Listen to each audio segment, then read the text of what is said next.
Hello students, स्वागत है आपका अपने YouTube channel gateway of success career launcher में। और जैसा कि हम लोगों ने 11th के कुछ बेसिक्स टॉपिक्स स्टार्ट किए हुए थे, जिसमें हम रसायन शास्त्र की मूल अवधारणा पढ़ रहे थे। उसके अंदर बेटा हमने देखा था रासायनिक संयोग का नियम, जिसके अंदर हमने पहला नियम पढ़ा था द्रव्यमान संरक्षण का सिद्धांत। अगर आप लोगों ने द्रव्यमान संरक्षण सिद्धांत का वीडियो नहीं देखा है तो लिंक में हमारे नीचे उसके अंदर आपको मिल जाएगा बेटा, आप वहां पे जाकर देख सकते हो। चलिए आज समझते हैं उसका दूसरा नियम, जिसका नाम है स्थिर अनुपात का नियम। स्थिर अनुपात का नियम जिसको जोसेफ प्राउस्ट ने दिया था बेटा, साइंटिस्ट थे जोसेफ प्राउस्ट। ये तो हिस्ट्री हो गया, उससे हमें क्या लेना देना। हम समझते हैं कि बेसिकली ये नियम क्या था, ये सिद्धांत क्या था। तो स्थिर अनुपात का नियम क्या है बेटा? तो स्थिर अनुपात के नियम में कहता क्या है कि कोई भी शुद्ध यौगिक को किसी भी विधि या स्रोत से प्राप्त किया जाए, किसी भी विधि या स्रोत से प्राप्त किया जाए, तो उसके अंदर तत्वों का द्रव्यमान जो होगा वो बेटा क्या होगा? अनुपात में होगा, हमेशा एकदम स्थिर अनुपात में रहेगा। ठीक है, जैसे आप समझिए, यहां पे मैंने बोला एग्जाम्पल में, आप इसको समझो कि बेटा आपको जल लाना है। जल, मैंने बोला आप जल लेकर आओ, तो इसमें से कुछ बच्चे होंगे कि बोलेंगे सर जल तो हमारा नल से मिल जाएगा, कुछ बोलेंगे सर जल तो नदी से मिल जाएगा, कुछ बोलेंगे कि सर जल तो तालाब से मिल जाएगा। आप ही लोगों में से कुछ बोलेंगे सर जल तो समुद्रों से मिल जाएगा, समुद्र में भी होगा। फिर कुछ बोलेंगे सर कभी कभी भी तो बरसात का सीजन चल रहा है, जब कहिएगा तबे जल मिल जाएगा, जले जल है। तो यानी कि पानी, बरसात का पानी, वर्षा का पानी, वर्षा से भी हमें क्या मिल सकता है? जल मिल सकता है। उसी में कोई होंगे जो बहुत ज्यादा तेज तरार होंगे, वो क्या बोलेंगे बेटा? वो बोलेंगे सर जी घरवा के बहरवा से निकलता है नली, उन नलियों में से मिल सकता है। यानी कि नली से भी आपको क्या मिल सकता है बेटा? जल मिल सकता है। ये स्रोत है, जल को पाने के ये स्रोत है। यहां यहां जाइएगा तो आपको जल मिल सकता है। लेकिन बेटा अगर मैं कहूं कि नल से लाइएगा तो उस जल का सूत्र क्या होगा? H2O होगा। नदी से लाइएगा तो उसके अंदर पानी होगा, वो क्या होगा? H2O होगा। अगर मैं बोलूं बेटा तालाब से लाइएगा, उसके अंदर भी क्या होगा? H2O होगा। समुद्र के अंदर क्या होगा? H2O होगा। वर्षा के अंदर क्या होगा? H2O।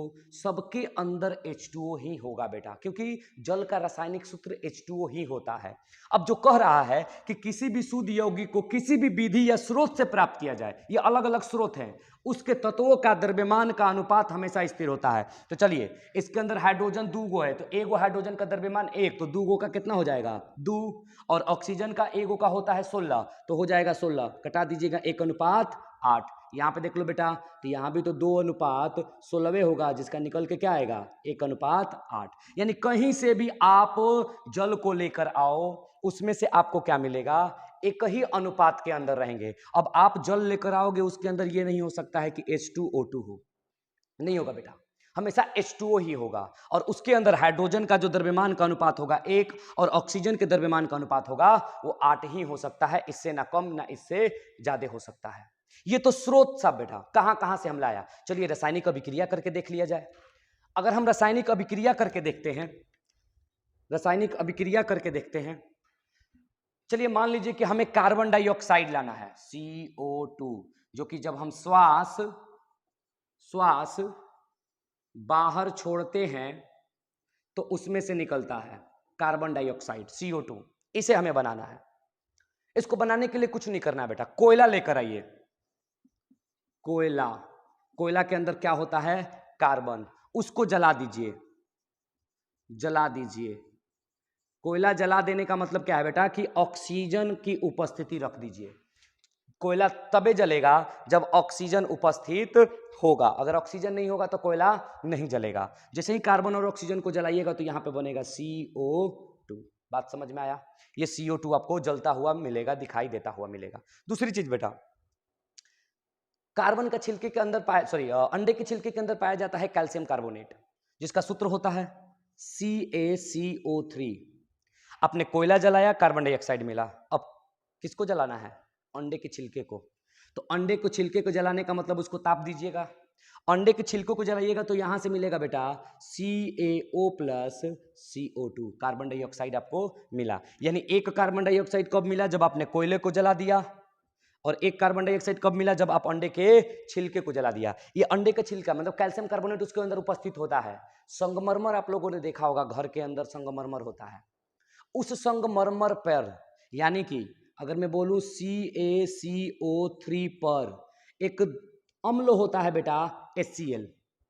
अगर CaCO3 पर HCl डाल दीजिएगा, वो लाइएगा पत्थरवा ओकरा बुक दीजिएगा, ओकरा ऊपर HCl डाल दीजिएगा, तो HCl डालने के अंदर से आपको मिलेगा बेटा CaO plus H2O plus CO2।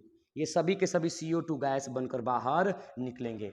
अपने कार्बन को, कार्बन डाइऑक्साइड को कितने तरीके से प्राप्त किया बेटा? अपने कार्बन डाइऑक्साइड को 3 तरीके से प्राप्त किया। पहला कि सर हम कोयला ला देंगे, जला देंगे, वहां से भी हमें कार्बन डाइऑक्साइड मिल जाएगा। दूसरा, सर हम कार्बन की छिलका यानी कैल्शियम कार्बोनेट लेकर आएंगे, ओकरों के गर्म कर देंगे तावा वावा पे रख के, तो हमें क्या मिल जाएगा? CO2 मिल जाएगा। तीसरी विधि क्या पढ़ा बेटा आपने?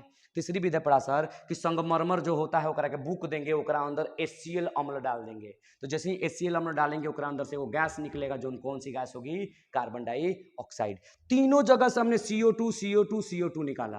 अब देखते हैं बेटा कि क्या उसके अंदर तत्वों का द्रव्यमान स्थिर है। तो देखिए, अगर मैं कार्बन की बात करूं, तो कार्बन का होता है बेटा परमाणु द्रव्यमान 12 और एक ऑक्सीजन का होता है 16। तो ऑक्सीजन कई गो है? 2 गो। तो 2 गो ऑक्सीजन का मतलब 32। अब इसको डिवाइड कर दीजिए, तो ये होगा 4 तिहाई 12, 4 आठे 32, यानी हमेशा 3:8 में दिखाई देंगे। आप कार्बन डाइऑक्साइड कहीं से भी लेकर आइए, चाहे आप श्वास से बाहर छोड़िए, उसके अंदर भी कार्बन की संख्या 3, उसके द्रव्यमान का अनुपात 3, और ऑक्सीजन के द्रव्यमान का अनुपात क्या दिखाई देगा बेटा? 8 दिखाई देगा। बात समझ में आया कि नहीं? यही है हमारा स्थिर अनुपात का नियम।